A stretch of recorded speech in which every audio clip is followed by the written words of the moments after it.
Hello dear students. स्वागत है आप सबका हमारे यूट्यूब चैनल जेके ट्यूटोरियल्स में। और मैं आज पहला वीडियो रिकॉर्ड कर रहा हूँ, या यूँ कहें कि मैं पहला वीडियो अपने चैनल पे अपलोड करने जा रहा हूँ। और आई विश कि आप सब इस वीडियो को देखेंगे, लाइक करेंगे, शेयर करेंगे और चैनल को सब्सक्राइब करेंगे। डियर स्टूडेंट्स, ये वीडियो आपको कैसा लगता है, इस बात की जानकारी आप हमें कमेंट बॉक्स में अपना कमेंट लिखकर दे सकते हैं। क्योंकि मैं पहला वीडियो बना रहा हूँ तो हो सकता है कुछ कमी रह जाए, कुछ गलती हो जाए, तो आपका कमेंट हमारे लिए बहुत ही यूज़फुल होगा, ताकि इन अपकमिंग वीडियोस मैं अपने कमियों को, अपनी त्रुटियों को सुधार सकूं और आपको और भी अच्छे वीडियोस आने वाले समय में दे सकूं। तो आइए हम क्लास 10th का पोएम है डस्ट ऑफ स्नो, जिसे रॉबर्ट फ्रॉस्ट ने लिखा है। इस पोएम को हम आज समझने का प्रयास करते हैं। साथ ही साथ ये भी जानेंगे कि इस पोएम में कौन से लिटरेरी टर्म्स का यूज किया गया है, जिसे ये पोएम सुनने में और पढ़ने में ज़्यादा इंटरेस्टिंग होता है। तो इस पोएम में पोएट ने जो कुछ भी हमें समझाने का प्रयास किया है, या वो अपनी मन की बातों को, जो कुछ भी उनके मन में है, वो हमारे सामने रखना चाहते हैं, इस चीज़ को समझने के लिए हम इस पिक्चर को देख सकते हैं। इस पिक्चर के हेल्प से हम इस पोएम को थोड़ा आसानी और बेहतर तरीके से समझ सकते हैं। तो आइए हम पहले इस पिक्चर को समझने का प्रयास करते हैं कि इस पिक्चर में आखिर क्या है।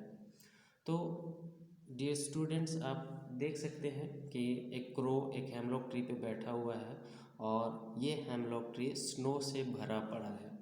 और इस हेमलॉक ट्री के नीचे पोएट बैठे हुए हैं, और जिस पे ये क्रो कुछ डस्ट ऑफ स्नो उनके ऊपर गिराते हैं। डियर स्टूडेंट्स, आपको ये पता होना चाहिए कि ये hemlock tree which is one of the poisonous trees, and ये क्रो, जिसे हम अपने भारतीय संस्कृति में भी अच्छा संकेत नहीं मानते हैं। तो जाहिर सी बात है कि पोएट जो है वो, उनके मन में किसी प्रकार का कोई दुख है, कुछ उदासी है, जिससे जिस चीज़ को वो इस पोएम के थ्रू हमारे सामने रखना चाहते हैं। साथ ही साथ ये भी बताना चाहते हैं कि इस उदासी से, इस दुख से वो कैसे बाहर निकलते हैं और कैसे वो अपने समय को बचा लेते हैं, ताकि उस समय को उदास होकर ना नष्ट किया जाए। तो डियर स्टूडेंट्स, आइए हम इस पोएम को लाइन बाय लाइन समझने का प्रयास करते हैं। The way a crow shook down on me the dust of snow from a hemlock tree। जिस प्रकार एक कौआ मेरे ऊपर बर्फ के टुकड़े हेमलॉक ट्री से गिराता है, इस चीज़ ने has given my heart a change of mood. इसने मेरे दिल को, मेरे मूड को एक बदलाव दिया है, एक परिवर्तन दिया है। And saved some part of a day I had rued, and saved some part, और कुछ हिस्सा बचा लिया उस दिन का जिसे मैं उदास होकर बिता रहा था। डियर स्टूडेंट्स, यहाँ पे एक वर्ड है र्यूड, जिसका मतलब होता है समय को उदास होकर बिताना। यानी कि हम उदासी पूर्वक जी रहे हैं, सैडनेस में जी रहे हैं, इसका मतलब यही होता है इस र्यूड का मतलब। तो हम देखें कि यहाँ पे पोएट जो है वो ये बताना चाहते हैं कि वो कैसे वो दिन भर उदास होकर अपना समय नष्ट कर रहे थे, लेकिन और ये जो क्रो है और ये हेमलॉक ट्री है, ये दोनों सैडनेस के सिंबल हैं। तो और ये सैडनेस था, और इस सैडनेस में वो जी रहे थे, तभी क्या होता है कि एक क्रो जो है वो पोएट के ऊपर स्नो के छोटे छोटे टुकड़े गिराता है, जिससे कि पोएट जो है वो उस उदासी वाले समय से, उस उदासी वाली ज़िंदगी से बाहर निकलते हैं और जो समय उनका उदासी में जी कर नष्ट हो रहा था, उस समय को, दिन के उस हिस्से को बचा लेते हैं। आइए अब हम देखते हैं कि इसमें लिटरेरी टर्म्स जो यूज किया गया है वो कौन कौन सा है। तो पहला literary terms dear students rhyme scheme है।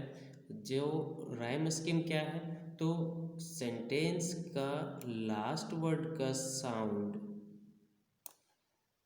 अगर मैच कर रहा है, जैसा कि हम यहाँ पे देख सकते हैं क्रो एंड स्नो, उसके बाद मी एंड ट्री, ये जो वर्ड्स हैं क्रो और स्नो, ये दोनों का साउंड सिमिलर हो रहा है। ठीक उसी तरह से मी और ट्री का साउंड सिमिलर हो रहा है।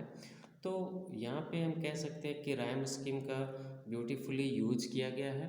और राइम स्कीम का पैटर्न यहाँ पे देख सकते हैं ए बी है। अब सेकेंड स्टैंजा में चलते हैं, यहाँ पे देखते हैं फर्स्ट लाइन का ये लास्ट वर्ड हार्ट और थर्ड लाइन का ये लास्ट वर्ड का साउंड है पार्ट। तो आप खुद से भी देख सकते हैं कि हार्ट और पार्ट दोनों सिमिलर साउंड्स हैं। ठीक उसी तरह से मूड और र्यूड, ये दोनों भी सिमिलर साउंड्स हैं और सिमिलर साउंड्स होने की वजह से इनका पैटर्न जो है वो यहाँ पे सी डी बन रहा है। तो यहाँ पे सेकेंड स्टैंजा में भी राइम स्कीम का ब्यूटीफुली यूज़ किया गया है, जो पैटर्न फॉलो करते हैं C D and C D. यहाँ पे एक और लिटरेरी टर्म्स का यूज़ किया गया है, हम देख सकते हैं सेव्ड सम और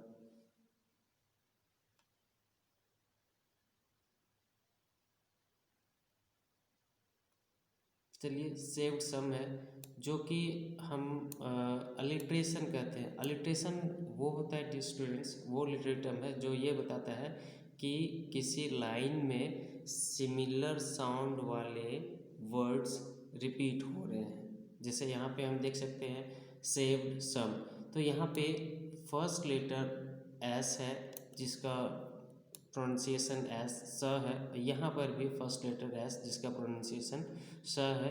तो दोनों जगह पे स है, दोनों वर्ड्स के स्टार्टिंग लेटर का प्रोनाउंसिएशन स है। तो यहाँ पे ये अलिट्रेशन का यूज किया गया है। तो अब हम ये समझ सकते हैं डियर स्टूडेंट्स कि इस पोएम में राइम स्कीम और अलिट्रेशन का यूज किया गया है और इन दोनों लिटरेरी टर्म्स के हेल्प से ये पोएम पढ़ने और सुनने में इंटरेस्टिंग बना है। तो दोस्तों इस पोएम के लिए फ़िलहाल इतना ही। अगर वीडियो पसंद आए तो आप लाइक करें, शेयर करें और चैनल को सब्सक्राइब करें और